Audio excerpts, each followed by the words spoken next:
ಹಲವು ವಿಚಾರಗಳನ್ನು ತಮ್ಮ ಮುಂದೆ ಮಾತಾಡಬೇಕು ಅಂತಲೇ ಬಂದೆ. ಆದರೆ ಮಳೆ ಸ್ವಲ್ಪ ಬಂದು ನಮ್ಮನ್ನ ಡಿಸ್ಟರ್ಬ್ ಮಾಡ್ತಾ ಇದೆ ಅಂತ ಕಾಣುತ್ತೆ. ಇದು ಕೆಟ್ಟಿದ್ದು ಅಂತ ಯಾರು ಭಾವಿಸಬೇಡಿ. ಮಳೆ ಬರೋದು ಬಹಳ ಒಳ್ಳೆಯದು. ಯಾಕೆಂದ್ರೆ ಈ ಗ್ರಾಮಕ್ಕೆ ಬೆಳಕೇ ಇರಲಿಲ್ಲ. ಸೂರ್ಯ ಬಂದ್ರೆ ಮಾತ್ರ ಬೆಳಕು. ಇವತ್ತು ನೋಡಿ, ನಮ್ಮ ಪಾಟೀಲ್ರ ದಿಶೆಯಿಂದ ಊರ ಮಧ್ಯದಲ್ಲಿ ಸೂರ್ಯ ಬಂದು ನಿಂತು ಬಿಟ್ಟಿದ್ದಾನೆ. ಈಗ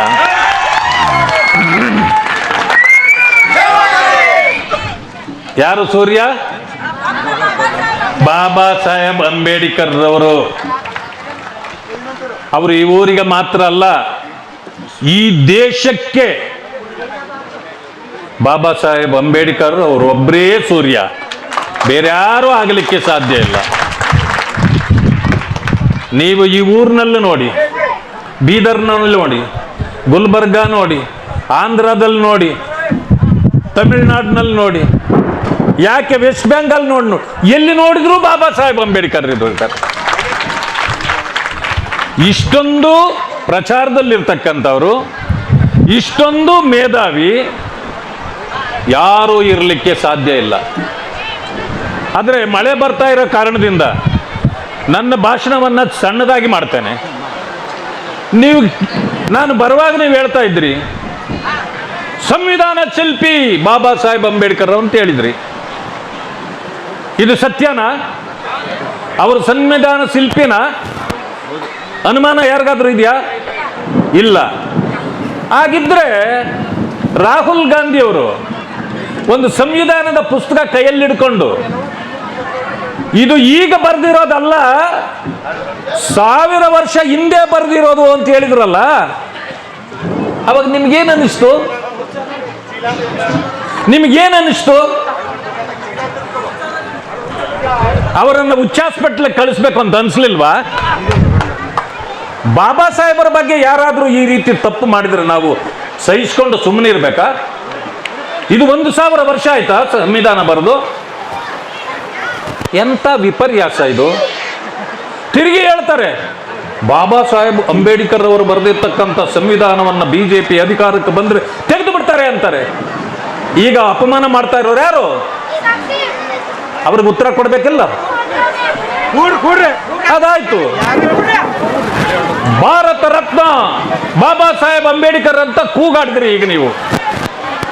ಹೌದು, ಅವರು ಬಾಬಾ ಸಾಹೇಬ್ ಅಂಬೇಡ್ಕರ್ ಅವರು ಭಾರತ ರತ್ನ. ಅವರಿಗೆ ಭಾರತ ರತ್ನ ಕೊಟ್ಟಿದ್ಯಾರು? ಕಾಂಗ್ರೆಸ್. ಅಂಬೇಡ್ಕರ್ ಅವರನ್ನ 2 ಸಾರಿ ಸೋಲಿಸಿದ್ದು ಕಾಂಗ್ರೆಸ್. ಸೋಲಿಸಿದ ಮೇಲೆ ಅವರನ್ನು ಯಾರು ಸೋಲಿಸಿದ್ರು? ಖರ್ಜೋಳ್ಕರ್ ಅಂತ ಒಬ್ಬ ವ್ಯಕ್ತಿಗೆ ಅವರಿಗೆ ಏನೋ ಪದ್ಮಭೂಷಣ ಕೊಡ್ತದೆ ಕಾಂಗ್ರೆಸ್. ಆದ್ರೆ ಬಾಬಾ ಸಾಹೇಬ್ ಅಂಬೇಡ್ಕರ್ ಅವರು ಕೊಡೋದಿಲ್ಲ. ನಮಗೆ ಸಿಟ್ಟು ಬರಬಾರ್ದ? ಇದಕ್ಕೆ ಅವರನ್ನು ಪ್ರಶ್ನೆ ಮಾಡಬೇಕಾ ಬೇಡ? ಇವೆಲ್ಲ ಪ್ರಶ್ನೆಗಳು ಬೇಕಾದಷ್ಟು ನಮ್ಮಲ್ಲಿವೆ. ಆದರೆ ಸುಳ್ಳುಗಳನ್ನು ನಮ್ಮ ಮೇಲೆ ಹೇಳ್ತಾರೆ. ಬಾಬಾ ಸಾಹೇಬ್ಗೆ ಏನಾದರೂ ಅಪಮಾನ ಆಗಿದ್ರೆ ಈ ದೇಶದಲ್ಲಿ, ಅದು ನಮ್ಮನ್ನ 65 ವರ್ಷ ಆಡಳಿತ ಮಾಡಿರೋರಿಂದ ಆಗಿದೆಯೇ ಹೊರತು ಈ 10 ವರ್ಷ ಆಡಳಿತ ಮಾಡಿದವರಿಂದಲ್ಲ. ಈ 10 ವರ್ಷ ಆಡಳಿತ ಮಾಡಿರ್ತಕ್ಕಂಥ ಮೋದಿಜಿಯವರು ಬಾಬಾ ಸಾಹೇಬ್ ಅಂಬೇಡ್ಕರ್ ಅವರ ಹುಟ್ಟಿದ ಸ್ಥಳ, ಓದಿದ ಲಂಡನ್ನ ಸ್ಥಳ, ಡೆಲ್ಲಿಯಲ್ಲಿದ್ದ ಸ್ಥಳ, ಅವರು ಬುದ್ಧಿಸಮ್ ಅನ್ನು ಸೇರಿದ ಸ್ಥಳ, ಜೊತೆಗೆ ಅಂತ್ಯಕ್ರಿಯೆ ಆದ ಸ್ಥಳ ಎಲ್ಲವನ್ನು ಪಂಚಕ್ಷೇತ್ರಗಳನ್ನಾಗಿ ಮಾಡಿ ಅವುಗಳನ್ನು ಅಂತಾರಾಷ್ಟ್ರೀಯ ಮಟ್ಟದ ಇವತ್ತು ಸ್ಮಾರಕಗಳನ್ನು ಮಾಡಿದ್ದ ಆ ಒಂದು ಗೌರವ ಕೊಟ್ಟಿದ್ದು ಮೋದಿಜಿಯವರು. ಆ ಕಾರಣದಿಂದ ನಾವು ಅರ್ಥ ಮಾಡಿಕೊಳ್ಬೇಕು, ಬಾಬಾ ಸಾಹೇಬ್ ಅಂಬೇಡ್ಕರ್ ಅವರಿಗೆ ಗೌರವಿಸುವವರು ಯಾರು, ಮೋಸ ವಂಚನೆ ಮಾಡಿದವರು ಯಾರು? ಇವತ್ತಿಗೂ ಕೆಲವರು ಹೇಳ್ತಾರೆ 65-70 ವರ್ಷ ಈ ದೇಶವನ್ನು ಆಳಿದ ಮೊನ್ನೆ ಖರ್ಗೆಜಿಯವರು ಒಂದು ಮಾತನ್ನು ಹೇಳಿದ್ದಾರೆ, ದಲಿತರಿಗೆ ಈ ದೇಶದಲ್ಲಿ ಬಹಳ ಅನ್ಯಾಯ ಆಗಿದೆ ಅಂತ. ಹೋಗ್ಲಿ ಬಿಡಿ, ದಲಿತರಿಗೆ ಬಹಳ ಅನ್ಯಾಯ ಆಗಿದೆ. ಆದರೆ ನಿಮಗೆ ಒಳ್ಳೇದಾಗಿದೆಯಲ್ಲ, ನಿಮಗೆ ಒಳ್ಳೇದಾಗಿದೆಯಲ್ಲ, ನಿಮಗೇನು ತೊಂದರೆ? ನಿಮ್ಮ ತಳಗಡೆ ಯಾವ ದಲಿತನಾದರೂ ಲೀಡರ್ ಆಗಿ ಬೆಳೆದಿದ್ದಾರ? ಯಾಕೆ ಯಾರೂ ಲೀಡರ್ ಆಗಿಲ್ಲ? ಈ ಕಲ್ಯಾಣ ಕರ್ನಾಟಕದಲ್ಲಿ ಒಬ್ಬ ಲೀಡರ್ ಕಾಣ್ತಾ ಇಲ್ಲ ನಮಗೆ. ಯಾಕೆ? ಅವ್ರಿಗೂ ಪ್ರೋತ್ಸಾಹ ಮಾಡೋರು ಬೇಕಲ್ವಾ? ನಾನು ಬೆಳೆದಿದ್ದೇನಪ್ಪ, ಇನ್ನೂ ಒಬ್ರು ಬೆಳೀಲಿ ಅನ್ಬೇಕಲ್ಲ. ಹಾಗಿಲ್ಲ. ಅವ್ರ ಮಗ ಹೇಳ್ತಾರೆ, ಬಾಬಾ ಸಾಹೇಬ್ ಅಂಬೇಡ್ಕರ್ ಅವರಿಗೆ ಈ ದೇಶದಲ್ಲಿ ಸಿಗಬೇಕಾಗಿದ್ದ ಗೌರವ ಸಿಗಲೇ ಇಲ್ಲ, ಹೋದ್ವಾರ ಹೇಳಿದ್ದಾರೆ. ಅದೇ ನಾನು ಕೇಳ್ತೇನೆ, ಗೌರವ ಅವರಿಗೆ ಯಾರು ಕೊಡಬೇಕಾಗಿತ್ತು? ಭಾರತ ರತ್ನ ಕೊಡಲಿಲ್ಲ. ಹೋಗ್ಲಿ, ಅವ್ರಿಗೆ ಗೌರವ ಕೊಡಬೇಕಾಗಿದ್ದು ಅಧಿಕಾರದಲ್ಲಿದ್ದವರು. ಯಾಕೆ ನೀವೇ ಅಧಿಕಾರದಲ್ಲಿ 65-70 ವರ್ಷ ಇದ್ರಲ್ಲ, ಯಾಕೆ ಕೊಡಲಿಲ್ಲ? ದಲಿತರು ಯಾಕೆ ಇಷ್ಟು ಹಿಂದುಳಿದಿದ್ದಾರೆ? ಇವತ್ತು ಕೂಡ ಕೇಳಿ, ಕಾಂಗ್ರೆಸ್ ಸರ್ಕಾರ ಇದೆ ಇಲ್ಲಿ. ಈ ಗ್ಯಾರಂಟಿಗಳು ಎಲ್ಲರಿಗೂ ಫ್ರೀ ಅಂದ್ರು. ಕಾಕಾ ಪಾಟೀಲ್ ನಿನಗೂ ಫ್ರೀ, ಮಾದೇವಪ್ಪ ನಿನಗೂ ಫ್ರೀ, ನನಗೂ ಫ್ರೀ, ನನ್ನ ಹೆಂಡತಿಗೂ ಫ್ರೀ ಅಂದ್ರಲ್ಲ ಸಿದ್ದರಾಮಯ್ಯನವರೇ. ಆದ್ರೆ ದಲಿತರಿಗೆ ಯಾಕೆ ಫ್ರೀ ಇಲ್ಲ? ದಲಿತರಿಗೆ ಯಾಕೆ ಕೊಟ್ಟಿಲ್ಲ ನೀವು?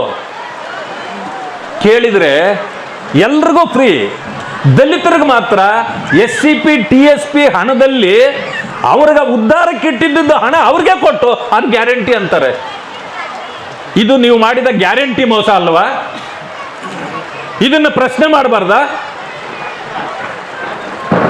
ಬೇಕಾದಷ್ಟು ವಿಷಯಗಳಿದೆ, ಆದ್ರೆ ಏನ್ ಮಾಡೋದು?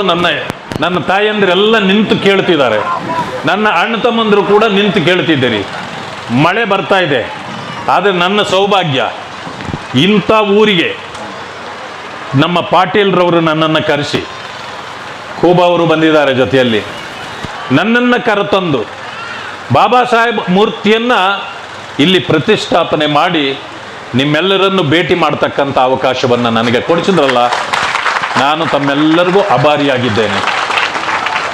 ಆದರೆ ನೋವಿನ ಸಂಗತಿ ಏನಂದರೆ, ಬಾಬಾ ಸಾಹೇಬ್ ಅಂಬೇಡ್ಕರನ್ನ ಬಿಟ್ಟು ರಾಜಕೀಯ ಇವತ್ತು ಉಳಿದೇ ಇಲ್ಲ.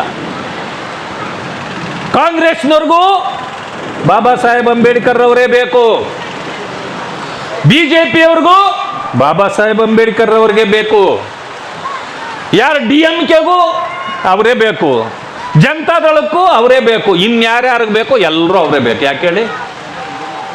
ಬಾಬಾ ಸಾಹೇಬ್ ಅಂಬೇಡ್ಕರ್ ಅವರನ್ನ ಬಿಟ್ಟು ಈ ದೇಶ ಇನ್ನು ಮುಂದೆ ನಡೆಯಲಿಕ್ಕೆ ಸಾಧ್ಯವೇ ಇಲ್ಲ.